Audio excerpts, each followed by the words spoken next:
Diamonds are small, shiny crystals composed exclusively of carbon atoms. They are the hardest known natural material, and when cut, they are worth a fortune.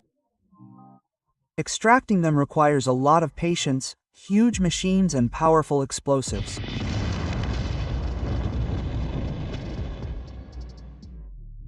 But have you ever wondered how the hardest and most precious stone in the world is formed, found, and extracted?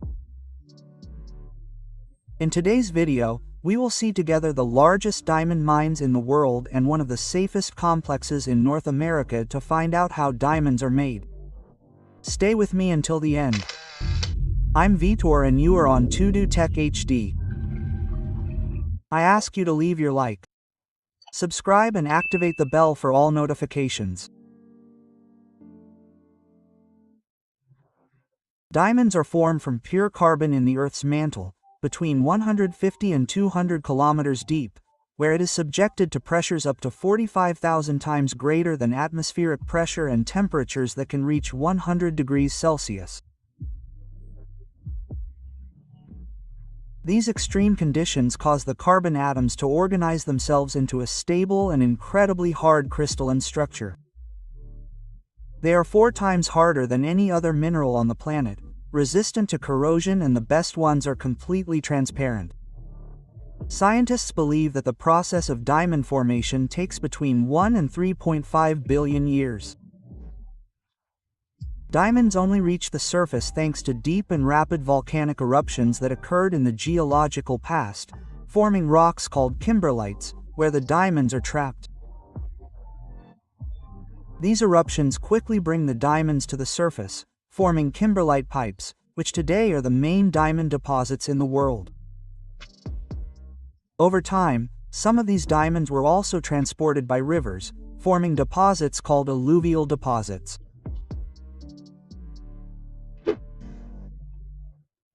About 200 kilometers south of the Arctic Circle is one of the largest diamond mines in the world, the Avoc Mine, in the Northwest Territory of Canada. With a diameter of about 800 meters and a depth of 300 meters, it is considered the most productive diamond mine in the world, with up to 8 million carats of diamonds being processed per year.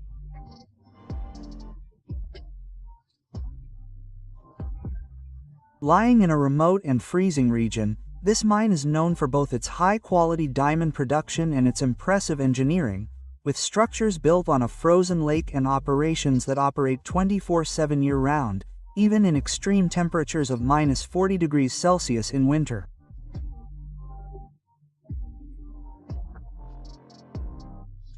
The rocks that contain the diamonds are called kimberlites. Up to 7,000 tons of these rocks are extracted from the Avoc Mine every day. Open pit mining begins with drilling into the ground with specialized drills. Explosive charges are placed in the holes to fragment the rocks. Through controlled detonation, the kimberlite blocks are broken up to facilitate their transport to the processing plant.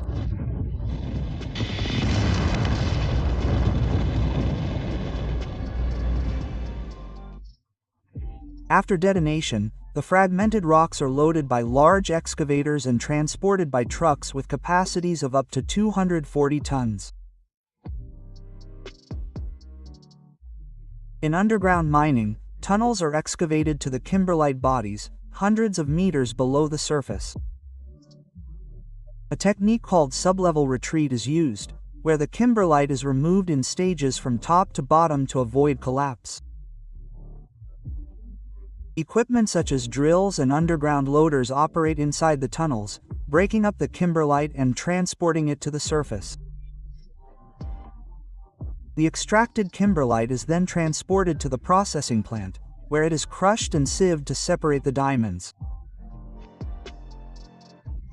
Trucks climb the spiral rim of the crater, filled with these volcanic rocks. Each load of kimberlite can contain up to 700 carats of rough diamonds. The rocks arrive at the fully automated processing plant, where several steps are required to free, separate, and recover the diamonds from the rough rock. The rocks need to be crushed, sieved and washed to separate the rough diamonds from the kimberlite. Once the mineral arrives at the plant, the next step is to break it down into small pieces of about 25 millimeters in size. To do this, the rocks are passed through a series of huge crushing machines. These are primary and secondary crushers that break the rock into smaller pieces without destroying the precious stones inside. The crushed material is classified by size using vibrating screens. Sensors identify the diamonds based on the internal density of the materials. It is then immersed in a dense liquid, usually containing ferrosilicium. Common rocks, being less dense, float, while diamonds, which are denser, sink and are separated. The concentrate that sinks is the one that possibly contains diamonds. The identified diamonds go to the final wash, where they are cleaned of any kimberlite residue. They then undergo manual or automated sorting, where they are classified by size, color, shape, and purity. The rough diamonds are then packaged and sent under escort to centers for classification, cutting, and sale. The process of transforming rough diamonds into beautiful, sparkling jewels begins with the workshop manager. It is he who will decide how each stone should be cut to maximize its value. First, the diamond is placed in a laser scanner or 3D microtomography machine, which performs an external and internal analysis of the crystal. The system detects the rough size and shape, as well as internal imperfections and areas of coloration, if there are lighter or darker areas. Software creates digital models of the rough diamond and simulates the cutting and faceting options. The goal is to maximize the value of each stone, defining the cuts in the best way to preserve the weight and minimize losses. Based on the simulations, the experts choose the type of faceting and the orientation of the cutting and faceting and mark the rough diamonds with ink. This marking serves as a visual guide for the cutter and ensures that the approved plan is followed precisely. If necessary, the rough diamond will need to be divided into smaller parts. Today, these cuts are made with high-precision industrial lasers, capable of cutting the diamond into complex shapes, with minimal waste. Then begins the most artisanal and visually impressive stage of the entire process, the faceting, where the rough diamond is transformed into a brilliant and symmetrical gem, ready for jewelry. This is where the diamond takes on its final shape and its characteristic shine that enchants the entire world. The rough diamond is fixed to a rotating rod called a DOPS stick. This rod is precisely adjusted to control the angle and position of each facet. The cutter presses the diamond against a diamond-dusted grinding wheel called a scacafe. Each facet is carefully placed at an exact angle. Perfect symmetry is crucial for light to enter, be reflected internally and exit through the top of the diamond, creating the intense shine that everyone expects. The most traditional and valuable type of cut is the round brilliant, where the diamond is cut with 57 or 58 facets. Faceting is done in alternating stages of cutting and inspection. Magnifying lenses of 10x or 20x, as well as microscopes, are used to ensure perfection. Once all the facets have been created with the correct proportions, the diamond moves on to the next stage, the final polishing, which will give each facet an intense shine. The diamond is then pressed again against the rotating steel disc coated with diamond powder mixed with oil or grease. Since only one diamond can polish another, diamond powder is essential at this stage. Polishing gives these facets their final shine, ensuring that light enters, reflects and leaves with maximum brilliance and color refraction, which is known as fire.